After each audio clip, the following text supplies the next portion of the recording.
Sabi mo nga sa katabi mo, mapalad ka kapatid. Na? Amen. No? Talagang tunay na lahat po tayo ay mapalad. Dahil narito po tayo, nagbigay tayo ng panahon upang sambahin ang Diyos na buhay. Amen. So, ngayon po tayo ay manalangin. No? Amang banal na makapangyarihan sa lahat, salamat po sa umagang ito. Muli kami po ay mag-aaral, kakain po ang aming mga kaluluwa at spirito ng iyong salita. Ang iyo pong presensya, Panginoon, ang patuloy na bumabago sa aming mga puso. Kaya patuloy niyo po kaming tulungan na magbago, Panginoon, upang sa pagbabalik mo, Panginoon, ay hindi po kami mapahiya sa iyong harapan. Kaya sa umagang ito, Panginoon, we submit, Lord, our tongue to you, our mouth to you, Lord. Cleanse us, Lord, O God, by your blood. In the name of Jesus Christ, O Lord, just speak to our heart today, O Lord. In the name of Jesus. Amen and amen. No? So ating pong pag-aaralan ngayong umaga, yung deadly sin of the mouth. No? Ano ba yung mga nakamamatay na kasalanan ng ating mga bibig? So tingnan niyo po yung word na deadly. No? So napakahalaga po na ating pong tingnan yung ating mga dila. Minsan masyado tayong careless na magsalita. Hindi mo alam na kamamatay na pala yon. At ikaw din na nagsasalita, ikaw din ay mamamatay dahil sa iyong kamangmangan.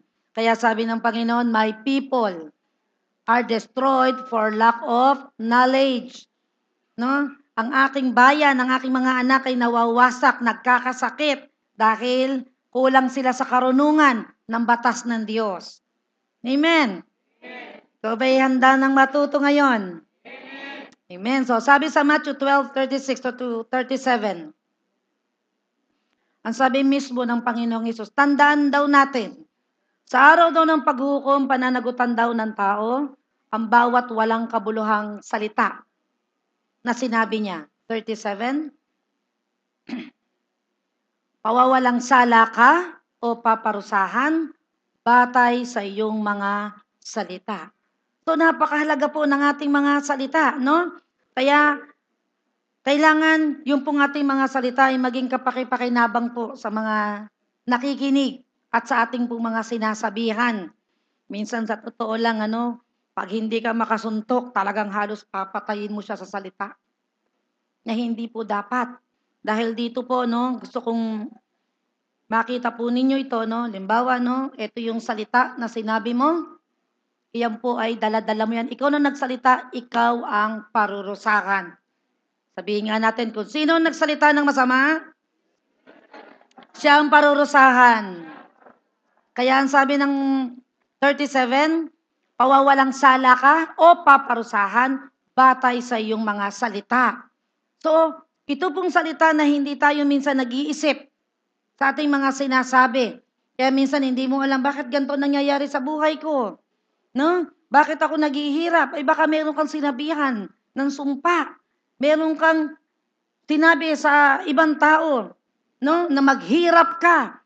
Alam niyo, bawat sinasabi natin, babalik yan sa'yo. Kaya ang sabi ng Panginoon, ang lagi po natin sasabihin, God bless you.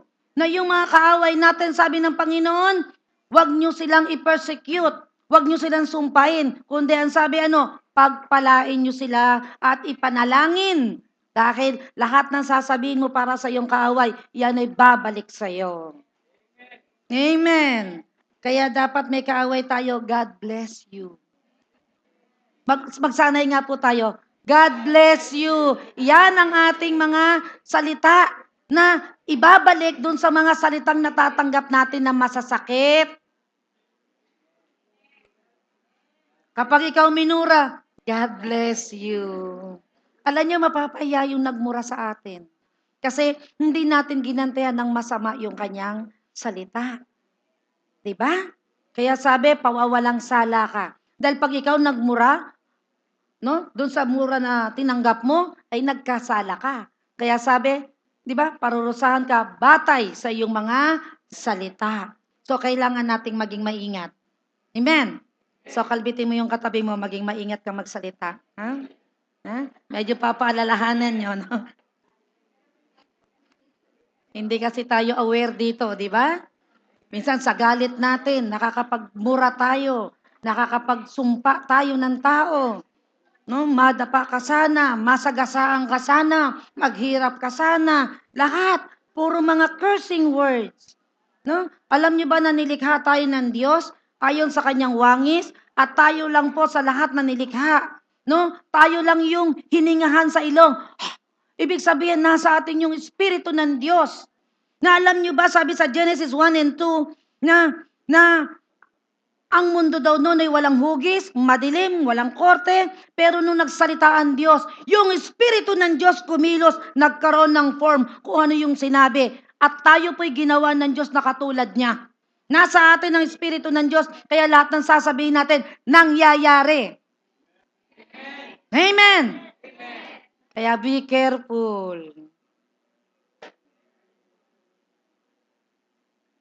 Sabi mo, nasa akin ang Espiritu ng Diyos. Okay. So, lahat ng sasabihin mo, mangyayari. Amen? So, Isaiah 59, 1 and 3. Ito po yung halos tinalakay natin nung last sa Sunday.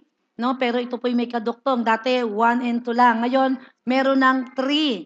Malalaman ngayon natin kung bakit tayo hindi pinakikinggan ng Diyos, kung bakit bingi ang Diyos pag ikaw ay nananalangin, bakit umiiksi ang kamay, bakit hindi dumarating ang tulong sa'yo. Ito po yung rason nasa verse 3 po.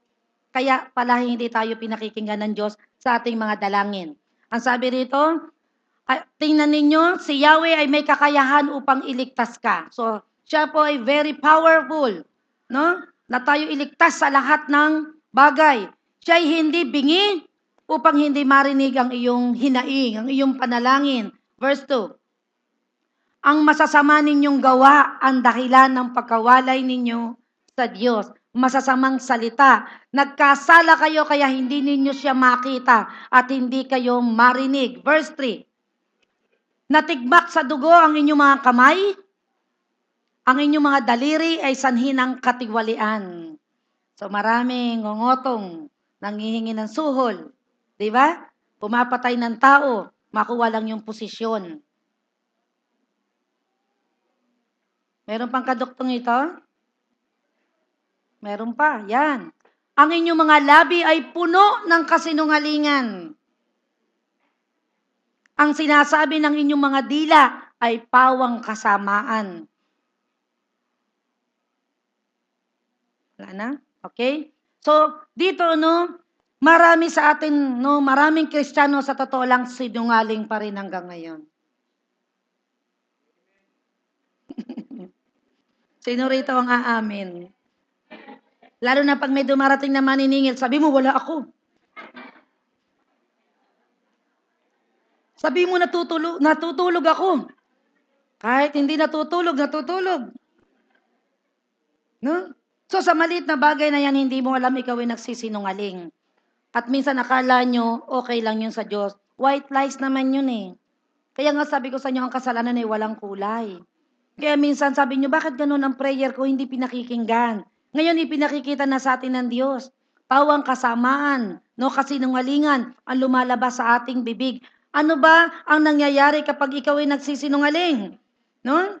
Mamaya talakayin natin, pero basahin mo natin itong Kawikaan 6:16 to 19. Papakita po rito ano ba yung mga kinasusuklaman ng Diyos. Bakit namumuhi ang Diyos? No? Kawikaan 6:16 to 19. Makikita nyo rito, out of 7 na kinamumuhian ng Diyos, 3 dyan ang kasalanan ng ating bibig. Kita nyo, out of 7, 3 ang bibig. Yung 4, iba-iba. Di ba, ma? Sabi ito, these 6 things the Lord hates. Bakit kaya ang Diyos ay hate dito sa 6 na bagay na ito? Yes, 7 are abomination to Him. No? Gusto ko makita niyo yung word abomination. Ibig sabihin to, ito'y kasuklam-suklam. Yun ang ibig sabihin ng abomination. No? Tapos sabi, 6 things the Lord hates. Bakit kaya hate ang Diyos? Bakit kaya namumuhi ang Diyos? Alam niyo ba kung bakit? Kasi every time po na tayo ay mayroong ginagawang masama, meron tayo nasasaktan na tao. Meron taong na-hurt. Kapag po tayo ay number 1, sinabi na rito kung ano yung nakakasakit sa damdamin ng Diyos, namumuhay ang Diyos dahil meron tao na nasasaktan. Ingatan po natin to dito, hindi rin tayo aware. Hindi tayo maingat. Makapanakit ng damdamin ng ating kapwa. Sabi dito, verse 17, a proud look. Ano ba yung proud look? Mayabang palalo. Na kapag may dumating, lalo na kapag mahirap, ang tingin mula ulo hanggang pa. No? Talagang yung mata, pumikilos. Na kahit hindi magsalita ang bibig, pero ang mata nagsasalita. Nanunuri. Ayaw na ayaw po ng Diyos na tayo ay nanunuri ng tao. Na meron tayong itinatangi. Ang sabi diyan, the Lord hates. Kinasusuklaman ng Diyos kapag ganyan po ang ugali natin, kapag tayo ay nagyayabang. Palalo. Amen? Tapos, ang sabi rito, a lying tongue. Hands that shed innocent blood. 18. A heart that devises a wicked plans. Yun daw wala nang inisip, kundi masasamang plano para mapahamak ang kapwa. Feet that are swift in running to do evil. Yung paa na napakabilis, mang-hold up, magnakaw, mang-snatch, tumakbo, akyat bahay. Yan, galit dyan ng Diyos. Dahil merong nasasaktan na tao kapag ninakawan mo. Napakabilis ang paa mong tumakbo. Kapag yung mga snatcher, ang bibilis niyan. Ngayon, nagbago na sila ng style. Hindi sila tumatakbo para hindi halata, naglalakad na lang. Kasi pag tumakbo ka, alam na ikaw yung gumawa. Kaya ngayon, naglalakad na lang sila. Amen? Verse 19. A false witness who speaks lies, and one who sows discord among brethren. No? Yun daw mga saksi na binabayaran. Katulad ng mga naririnig natin doon kay Bong Navarro, no? Mga bayad na witness para lang magsinungaling. Galit na galit dyan ng Diyos. Kinasusuklaman ng Diyos sa mga taong ganyan. Nang dahil lang sa pera, no? Magwi-witness ka kahit alam mong mali. Kinasusuklaman po yun ng Diyos. O, operang ka ng pera. O, eto, 1,000,000. Mag-witness ka, sabihin mong mali ang binibintang sa akin. Okay, nanalo ka sa kaso, sa mata kaya ng Diyos. Makakaligtas ka? No. No? At ang sabi yun daw, walang ginawa kundi manira ng kapwa. Who sow discord na para magkasira-sira ang mga magkakapatid. No? Gumagawa ng usap. Kinasusuklaman po yan ng Diyos. No? Ito yung minsan na hindi nakakalata ng marami. No? Kaya minsan akala nyo, bakit kaya ganun? Simba ako ng simba. Pero ba't ganito pa rin ang buhay ko? I-check mo yung sarili mo rito. Baka sinungaling ka pa rin hanggang ngayon. Baka maraming salita na lumalabas sa dila mo na masasama na kinasusuklaman ng Diyos na marinig. Hindi po tayo dito maingat. Amen? Praise God. So, number 1. So, meron tayong 7 na deadly sin of the mouth na pag-uusapan. Number 1 is lying. Bakit kaya kasinungalingan? Ang sabi rito, Proverbs 12:22, lying lips are abomination to the Lord. So, ito'y kasuklam-suklam sa Diyos. But those who deal truthfully are His delight. Nasusuklam daw si Yahweh sa taong sinungaling. Ngunit nalulugod siya sa nagsasabi ng katotohanan. Bakit kaya nasusuklam ang Diyos? Ang ibig sabihin po ng abomination, ito po ay a strong word for sin. Means detestable. Ano ibig sabihin ng detestable? Dito po kayo magugulat. Dahil ako'y nagulat. Detestable means idolatrous. Bakit kaya naging idolatrous itong kasinungalingan? Alam niyo ba kung bakit? Kapag po tayo nagsisinungaling, no? Tayo daw ay sumasamba sa Diyos-Diyosan. Bakit kaya? Kasi ito nangyayari. Meron nangyayaring dalawang worship. Nalalo na tayo, no? We worship God kanina. Di ba? Anong ginamit natin? Bibig. Ano sabi natin? I love you, Lord. I worship you, Lord. Pagsamba sa iyo, Panginoon. Itong bibig na to, paglabas mamaya, magsisinungaling na. So, idolatrous, ibig sabihin, meron kang dalawang Diyos. Diba? You worship in the throne of God and you worship also in the throne of Satan.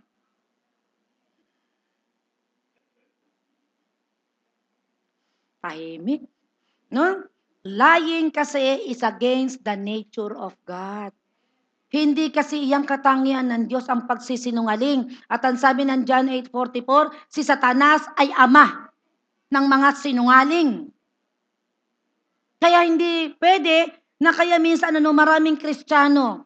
At ako'y nakakahuli ng ilan, talagang Kristiyano na, nagsisinungaling pa rin. So ito sa atin, aral sa atin ito. Kasi hindi mo alam, you worship the Lord here, ay pagka nagpipray ka, bakit kaya ganun? Hindi nagbabago buhay mo, bakit hindi dinidinig ng Diyos? Ito na yung sagot. Nagsisinungaling ka minsan-minsan.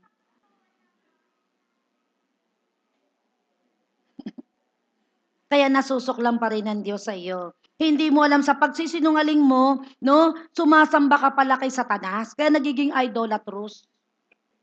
Dalawa pala ang nagiging pagsamba mo. Dito, okay. Dahil sama-sama tayo magkakapatid. Sumasamba tayo sa tunay na Diyos. Mamaya, pagdating sa bahay, iba na. Marami na tayong alibay. Sasabihin pa, mangangatwiran pa, naintindihan naman ako ng Diyos, bakit ako nagsinungaling?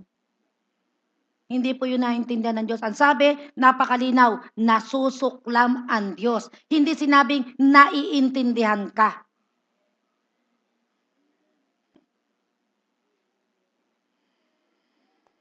Medyo masakit, di po ba? Pero kailangan po nating maging totoo. Kaya pala sabi sa Revelation 21, nakita ko doon, all liars will go to hell. Sabi doon, all. Bakit kaya may kasamang all liars? Hindi na lang sinabing, liars go to hell. Kasi maraming Kristiyano, liar. Kaya all kinds of liar go to hell. All liars. Kasi maraming Kristiyano. So this is an eye-opener sa ating lahat. Hindi lang sa inyo, pati sa akin. Hindi tayo dapat nagsisinungaling. Amen? At nagigrip po yung banal na espiritu pag tayo po ay nagsisinungaling. Kasi ang Diyos ay truth at si Satan naman ay father of lies. Isipin mo tapos sasabihin mo, I am the temple of the Holy Spirit. So dahil sa iyo ang banal na espiritu, ikaw yung templo niya, kahit saan ka pumunta, kasama mo ang espiritu ng Diyos. Kaya minsan wala kang power, wala kang power na i-preach si Jesus Christ, na siya ang Lord and Savior, kasi nga nagsisinungaling ka. Nahihiya ka tuloy. Ipatotoo ang Panginoon sa buhay mo. Di ba? Dahil alam mo mismo, sa totoo lang, pag kayo nagsinungaling, iko-condemn kayo ng masamang espiritu. Pa-preach ka dyan, tapos sinungaling ka naman. Hihiyain kaya kayo, mako-condemn kayo. Kaya sabi, sa ating salita, di ba, tayo ay parurusahan o pawawalang sala. Ito yung hindi masyadong halata na kasalanan. Amen po ba?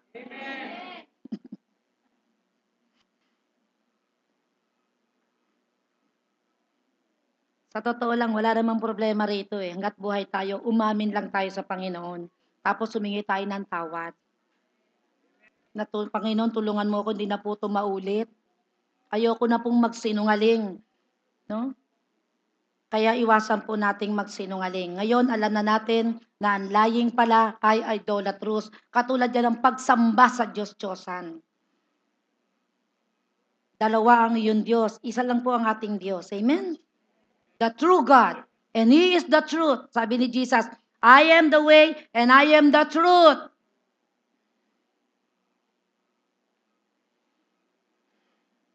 Gusto niyo bang pumasok ng langit? Alisin po natin ang pagsisinungaling. Kahit sa maliit na bagay.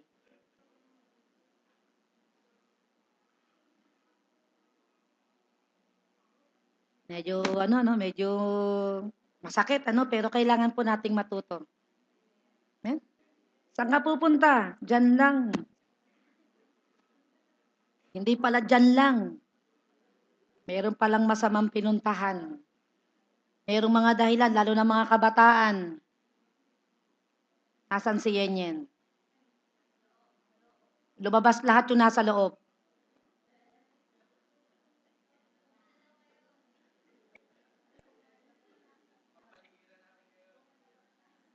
Sumuko na kayo.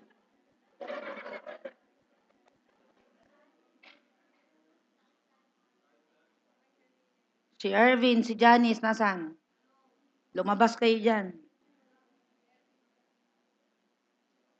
Number 2, sowing discord. No, ibig sabihin, mahilig manggulo sa paligid. Na minsan hindi naman magulo, no? Ako, sa totoo lang, meron akong, naging kaibigan ko siya. At siya ay nadulas ang dila sa akin. Na kaya pala nagkakagulo sa CAA, nadulas ang dila niya sa akin na siya raw pala ang gumagawa ng lahat ng kasinungalingan. Sabi ko, nagagawa mo yon? Kaya pala nagkakagulo, kaya pala minsan may mga paputok na salita, tapos hindi malaman kung saan galing, sa kanya pala galing. At hindi na ako nagtataka kasi siya ay kampo ni Satanas. Umamin na siya sa akin. Hindi ako nagbibintang, umamin kasi siya sa akin. So nasa nature niya talaga ito pala, sowing discord. Kaya ito ayaw ng Diyos na ginagawa natin ito. Yung bang gumagawa ka ng mga paputok na salita na hindi naman totoo, at tuwan-tuwa ka pagka nagkakagulo na, nasusuklam sa'yo ang Diyos habang ikaw ay tuwan-tuwa. Amen? Na hindi malaman kung kanino galing yung salita na yun pala sa iyo.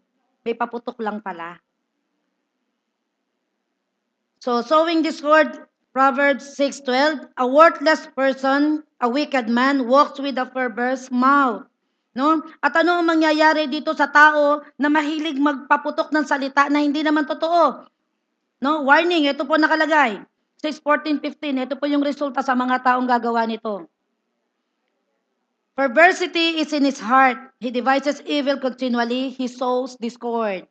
So mahilig siyang magtanim ng mga kaguluhan. Tuwan-tuwa siya na nagkakagulo. Yung isang barangay, yung isang opisina, dahil lang sa mga salitang hindi totoo. Yun yung ibig sabihin ng sow discord. No? Ano ang mangyayari sa mga taong ganito? Verse 15. Therefore, his calamity shall come suddenly. So bigla daw darating ang kapahamakan, ang sabi, parang baha. No?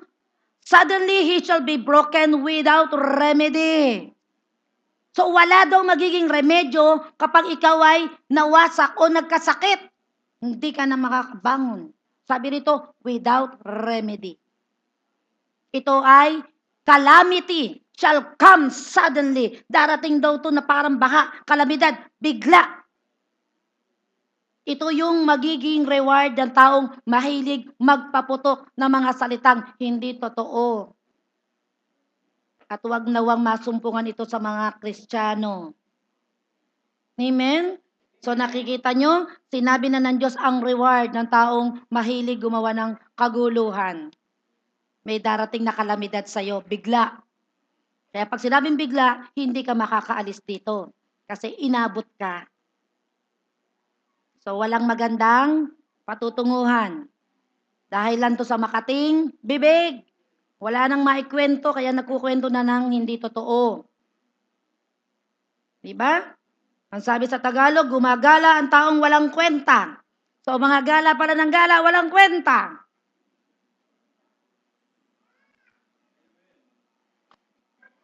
At taong masama, puro kasinungalingan ang sinasabi niya.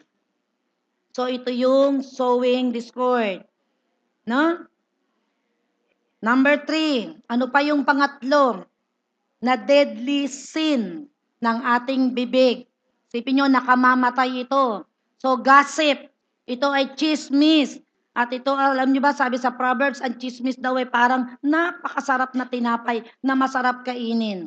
Sa totoo lang, di ba, pag chismis hindi matapos-tapos? Ang sarap pag-usapan ng buhay ng may buhay. Ang sabi ng dito ng gossip, it means spreading intimate or private rumors or facts. Kahit pala ito ay rumors lang or totoo na ang sinasabi mo, ito ay gossip pa din. Kung magkukwentuhan kayo, pagkwentuhan nyo po yung buhay ninyo, hindi yung buhay na may buhay. No? Ano naman ang mangyayari dito sa mga chismoso na ito at chismosa? Proverbs 20 verse 19. Ang taong masalita, nagbubunyag ng sikreto, kaya iwasan mo ang ganyang uri ng tao. A gossip betrays a confidence, so avoid anyone who talks too much. So pag alam nyo ng mga ang sinasabi tungkol na sa ibang tao, talikuran nyo na. Sorry ha, ayoko makarinig ng ganyan. Alam nyo ba ang chismis kung anong tawag dito? Sabihin nga natin basura. Kaya yung mga nakikinig sa chismis, ikaw ay basurahan. Kasi basura ang chismis. Huwag kayong papayag na maging basurahan kayo. Kasi nilalagyan ka ng basura sa isipan mo. Kaya pag nakita mo yung taong yun, ganun pala siya. Diba? Kahit yung pa'y totoo, kung meron kayong nalaman na totoo, na kasama ng isang taong yun, dalhin nyo sa paanan ng Panginoon, ipag-pray nyo po siya na magbago. Makikita po ninyo, pagpapalain ka pa ng Diyos, hindi ka kasusuklaman. Dahil ang chismis po ay kasuklam-suklam din sa Diyos. Amen po ba? Wala nang chismosa dito, ha? Okay, number 4. Slander. Ano ibig sabihin ng slander? Ito po'y paninirang puri. No? Katulad sa akin, ako'y nadali ng slander. Ako rin ng agaw ng pera. Ngayon, alam ko na kung bakit niya yung ginawa. Dahil, nung ako po ay bumitaw sa negosyo, binitawan ko ang pera, so kumilos ang demonyo. Nag-slander siya. Ang ibig sabihin pala ng devil means slanderer. Kumilos ang demonyo. Sino ang ginamit yung taong unclean? No? Devil means slanderer. Kaya pag ikaw ay naninirang puri, ibig sabihin ko sa inyo, ang paninirang puri, ibig sabihin nun ay devil. Diablo. Kaya pag naninirang puri ka, friends kayo ni Diablo. Kasi ang slanderer, ang paninirang puri, ang ibig sabihin niya ay devil, Diablo. Dami nating natutunan, Nagulat ako dito sa meaning na ito. The Greek word of devil is slander. Paninirang puri pala. Kaya hindi na ako nagtaka doon sa nanira sa akin. Ang bilis ng kalat, buong Las Piñas, kumalat si Susan, nangaagaw ng pera.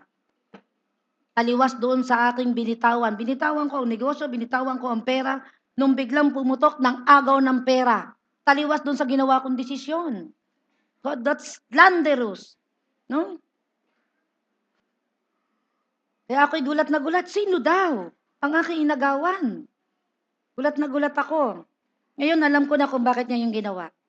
Ba't siya nag-slander? Ibig sabihin ng devil nasa kanya. Amen? Amen. Praise God. No? So, a false and malicious statement or report about someone. So, hindi tayo dapat gumagawa ng gano'n. Nag-slander, naninirang puri. No? Proverbs 10:18, ang nagtatanim daw ng galit ay puno ng kasinungalingan. Ito pa ang isa. No? Ang naninira sa kanyang kapwa ay isang taong hangal. No? Tingnan niyo yung 18, ang nagtatanim daw ng galit. Ito maraming Kristiyanong ganito. Ang sabi ay puno daw ng kasinungalingan.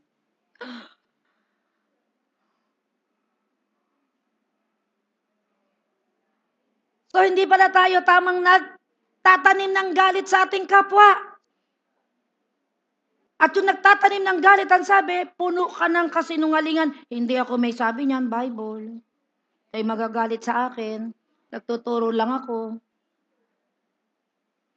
O sasabihin mo pa, di naman ako sinungaling di mga tuwirang ka sa Diyos. At totoo lang ako, ang tagal ko nagtanim ng galit. Hanggang sa lumaki yung tiyan ko, nagkasakit ako. Kaya yung mga taong galit, yan yung mga hindi makapag-forgive. Kaya hindi ka nagpo-forgive. Hanggang ngayon may sakit ka. Tanungin nyo yung mga maraming galit sa puso, may sakit yan sigurado. Kundi yan high blood, diabetes, sakit sa bato. Yan ang mga sakit ng mga nagtatanim ng galit. Amen po ba? Amen. Tayo po ba'y natututo? So, ang naninira sa kanyang kapwa, ang sabi ay isang taong hangal. At ang sabi sa Matthew 25, di ba? Ang birheng hangal, hindi papasok sa langit. Dahil ang paninirang puri ay kasuklam-suklam sa Diyos at hindi niya pwedeng papasukin ang taong kinasusuklaman niya. Kaya maging ingat po tayo. Kaya deadly sin of the mouth. Hindi tayo maingat dito pare-pareho. Lahat tayo guilty dito.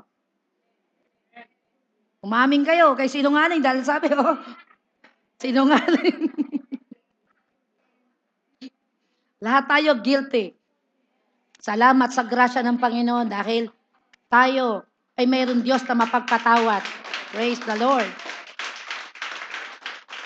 Buti na lang hindi pa dumarating si Lord. Dahil kung hindi, akala mo papasok ka ng langit, hindi mo alam kinasusuklaman ka pala. Kasi the Lord hates itong mga ganitong ugali. Number 5, cursing. Ito na, James 3, 10 to 11. Kanina nagpuri po tayo, no? Yung ilaw gumagalaw, naduduling ako. Cursing.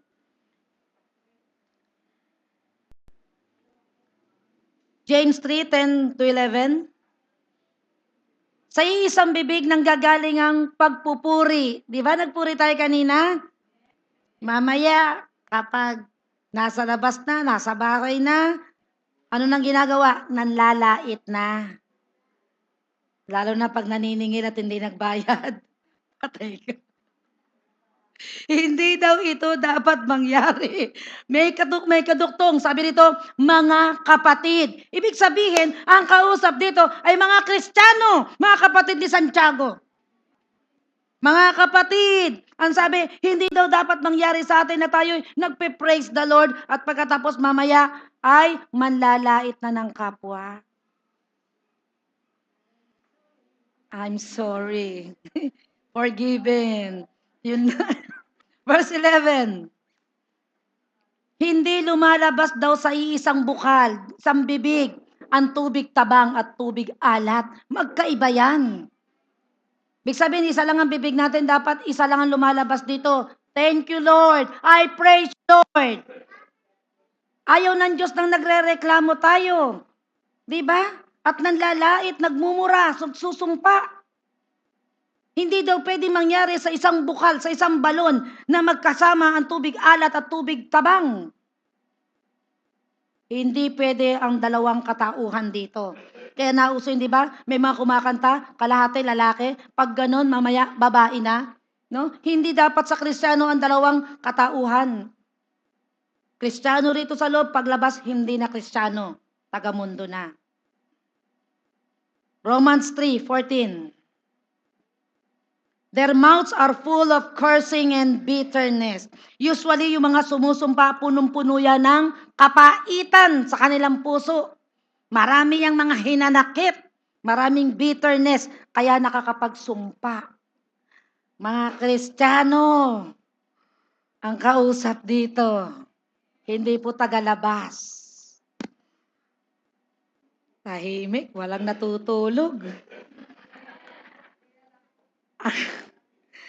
Ang lumalabas sa kanilang bibig ay panay pagmumura, kita nyo sa Tagalog, at masasakit na salita. Tapikin mo nga yung katabi mo, huwag kang ganyan ha. Sabihin mo dali, huwag kang ganyan ha.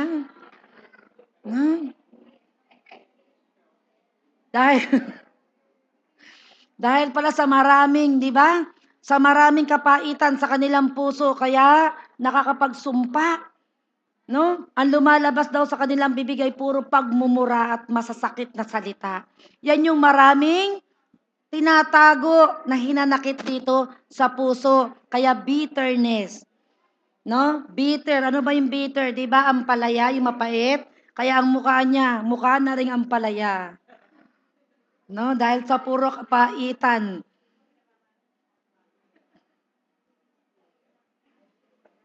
Six, blasphemy. Ano ibig sabihin ng blasphemy? No? To use God's name in an unsacred and self-serving way. At ito po'y kasalanan. Yung bang ibig sabihin nito, mas malinaw dito sa Exodus 20 verse 7. Huwag mong gagamitin sa walang kabuluhan ng pangalan ni Yahweh na iyong Diyos. Tiyak na parurusahan tiyak na parurusahan ko ang sino mang gumamit nito ng walang kabuluhan. Paano ba natin nagagamit ito? Halimbawa, no? Ikaw ay merong narinig, no?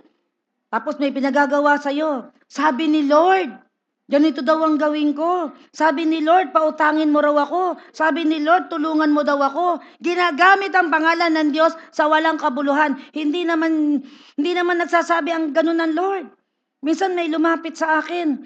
Oy, Susan, sabi ni Lord, pautangin mo raw ako. Sabi ko, wala naman kaya ako nabasang ganun na sinabi ni Lord. Ang Lord po, hindi siya nagkocommand na pautangin ka. Ganito po magsalita ang Lord. Yung magpapautang sa iyo, ang kakausapin ng Diyos para bigyan ka. Hindi ikaw ang sasabihin na umutang ka dun. Hindi po ganun ang Diyos.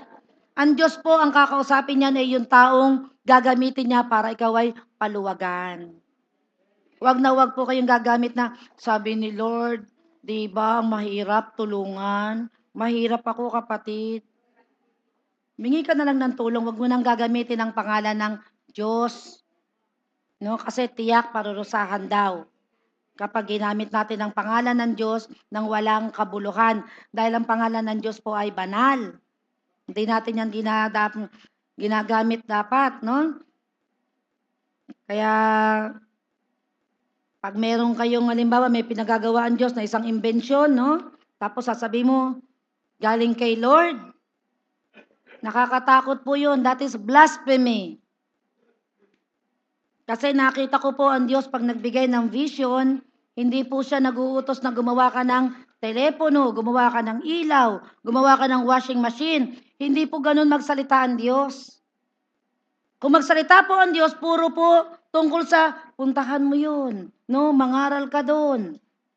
Ganun po magsalita ang Diyos, puro tungkol sa kingdom. Hindi to tungkol sa material na bagay na pagagawin ka para maging sikat ka, mag-imbento ka ng halimbawa, gumawa ka ng computer, ito ilagay mo, no? Tapos sasabihin mo, alam mo, galing kay Lord yun eh. Maging maingat po tayo rito. Hindi po ganito kumilos ang Diyos. Hindi po siya nag-uutos na gumawa ka ng isang bagay para ikaw maging sikat. Ang Diyos po, no, pagka nangusap sa atin, laging siya ang sikat. Hindi tayo magiging sikat. Di ba? Laging sa Kanya yung kaluwalhatian, hindi yung, ang galing ko talaga. Wag na wag po nating itataas ang ating sarili. Dahil kung mababasa niyo po yung Book of Acts, no? Meron doon si Haring Herodes. Ano nangyari sa kanya? Nung sinabi ng mga tao na parang isang Diyos ang nagsasalita. Ano nangyari? Kinain siya ng uod hanggat buhay pa. Parang ganito. Nagsasalita siyang ganito, no? Nakikita ng mga tao na pinagsasalitaan, parang isang Diyos ang nagsasalita. Halimbawa, may nagsabi nung kay Herodes, alam niyo, right away, nagalit ang Diyos, no? Pinadalahan siya ng uod. At habang ganito nagsasalita siya, inuuod pa siya. 'Di ba ang tao bago uurin o hayop man, 'di ba dapat patay muna bago uurin? Pero dahil sa kayabangan nitong tao na ito, si Haring Herodes, habang siya'y buhay pa, siya po ay inuuod na at nang ubos na yung kayang laman, nun lang siya namatay. Ang hirap ng palalo, no? Mahirap po yung mayabang. Mahirap yung galing ko talaga. Na parang napakadakila mo. Diba ganon din ang nangyari kay Haring Nabucodonosor? Ano nangyari? Dakila talaga ang Babylonia. Ako lahat ang gumawa nito. Ano nangyari kay Haring Nabucodonosor? Diba ginawa siyang halimaw? Humaba yung kanyang kuko? Nagkaroon siya ng buhok na parang ibon? Diba? Kumain siya ng damo? Ginawa siyang beast. So, dapat hindi po tayo palalo. Ayaw po ng Diyos yan. Kinasusuklangan po yan ng Diyos. No? Last, unbelief. Ito na po yung pampito. Ayaw din ng Diyos na hindi po tayo naniniwala sa Kanya. No? Kasabihan mamaya may nag-preach, no? Katulad ko, no? Minsan lagi ako nagpupunta sa mga bawat lugar. Ipangangaral ko si Kristo. At sila hindi naniwala. That is a sin. Na hindi mo paniwalaan si Kristo. Sasabihin mo, basta ako sa Diyos Ama lang. It's a sin, yung unbelief. Di ba? At ang unbelief po, that is a negative words. Na para bang halimbawa, ang kapatid, manalig ka. Hindi talaga mangyayari yun. Paano mangyayari yun? Pumapasok sa iyo yung mga negative words na hindi mo alam, bumabaksak ka na sa kasalanan ng unbelief. Diba sabi sa Biblia, si Jesus hindi makapagpagaling ng tao, konti lang because of unbelief. So napakahalaga po ng faith. Amen po ba? Amen. No? Katulad ni Caleb, di ba? Tsaka yung kasama niya. Di ba? Sabi ng Diyos, ibibigay ko sa inyo ang lupang pangako. At nung magpapunta ang Diyos doon ng mga tiktik, di ba? Nung inutusan sila ni Joshua, ano ang report ng mga tao? Sabi niya, ang daming higante doon. Hindi natin mapapasok yun, ang daming higante doon. Hindi naisip nitong mga Israelitang ito, sino ang naglagay ng higante doon sa promised land? Diyos, na ibig sabihin, kaya nilagyan pa na ng Diyos yung ng higante, yung promised land, ginawa silang bantay doon. Ibig sabihin, hindi mo mapupuntahan yung promised land na yan, or ang sino man sa atin, hindi mo makukuha yung tagumpay na yon without Jesus, without God, without Him. Kaya may higante, symbolize of demons. No? Kaya kailangan talaga natin yung paniniwala sa Kanya. At yung mga hindi naniwala na kaya nilang pasukin yung promised land na yon, ano nangyari? Di ba namatay sila lahat? Hindi sila pinayagan ng Diyos na makapasok sa promised land. Namatay sila sa ilang. Because of unbelief. Samantalang sabi ng Diyos sa kanila, ibibigay ko sa inyo ang lupang pangako. Pagpunta ron, ang daming higante. Hindi nila alam na kaya pala nilagyan ng Diyos ng higante ito. Alam niyo ba kung bakit? Ano ba yung higante? Siguro mga 13 to 15 feet sila. Na kaya pala nilagay higante ron para yung mga poste nila matataas. Promise land nga eh. Yung mga ubas nila ron, ang lalaki kaya, ganyan kayang kalalaki. No? Inihanda ng Diyos yun doon at ilagay ang higante para bantayan yung pagpapala na yon na walang pwedeng ibang kumuha kundi ang kanyang mga anak. Kaya yung mga naniniwala lang ang nakakain nun at nakapasok sa promised land. So napakahalaga sa Diyos ng faith. Pag sinabi ng Diyos, paniwalaan mo. Hindi sabing, mangyayari kaya ito sa akin? That's unbelief. Amen? Kung may sakit ka, ipatong mo yung kamay mo. So ano mang parte ng katawan mo.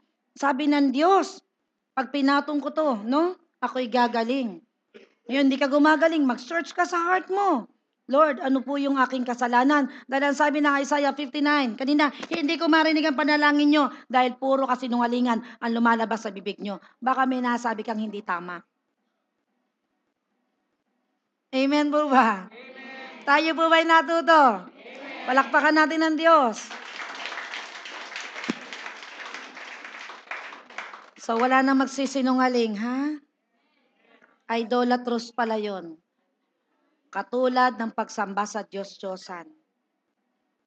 So, tayo po'y tumayo.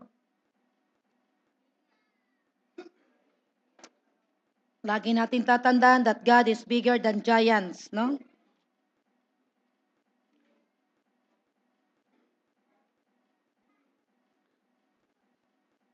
Alam po natin lahat po tayo ay guilty doon sa ating mga pinag-aralan.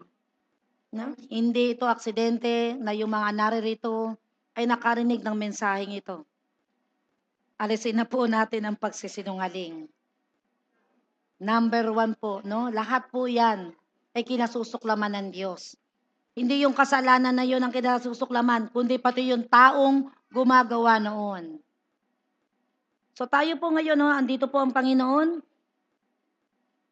Siya po ay laging nagpapatawad. Kaya nga po ang tawag sa Kanya ay Diyos na mapagpatawad. Hilingin lang po natin sa Diyos yung na tayo patawarin. Sa ating mga nagawang kasinungalingan, tayo naging sanhi ng kaguluhan dahil sa mga sinabi mo na hindi tama. No? Tatandaan po natin, kinasusuklaman po yun ng Diyos. Yung mga curse na binitawan natin, hindi ka uunlad. Mga ganyan, ano? Tandaan mo yan, gagapang ka sa lupa. So, kung tayo po'y nakapagsalita ng hindi tama sa ating kapwa, tayo po ay magsisi ngayon at tingin po natin yung kapatawaran ng Panginoon. So, tayo po'y tumungo. Yes, Holy Spirit, convict everyone, O Lord God. Lahat po kami, Panginoon, ay guilty rito. Kaya humihingi po kami ng kapatawaran sa aming mga nagawang kasinungalingan, maliit man o malaki. Sa aming mga nasabing sumpa, mga pagmumura at panlalait sa kapwa, patawarin niyo po kami, Panginoon. Sa mga ginagawa po namin, Panginoon, nakasuklam-suklam sa iyong harapan, mga chismis, Panginoon, paninirampuri, na hindi po namin alam na kami po ay dumarating na sa ganitong bagay. Sa blasphemy, Panginoon, sa paggamit namin ng iyong pangalan, na sabi ni Lord ganito, Panginoon, kami po ay guilty sa mga bagay na ito. Patawarin niyo po kami, Panginoon, sa aming mga nagagawang ito. Sa minsan, Panginoon, na hindi po kami naniniwala. Yung unbelief, yung sin of unbelief, Panginoon, ay pumapasok po sa amin. Panginoon, patawarin niyo po kami lahat sa lahat ng mga deadly sin na ito ng aming mga bibig. Patawarin niyo po kami at salamat na in-expose mo po sa amin ang mga kasalanan ito na hindi po namin napapansin. At ngayon, Panginoon, ipinahayag na po namin ang aming kasalanan. Ang sabi mo, kami ay patatawarin mo at lilinisin sa lahat ng aming karumihan. Salamat po, Ama, sa pangalan ni Jesus. In Jesus' name, Lord, we pray. Amen and amen. So makakaupo na po tayo.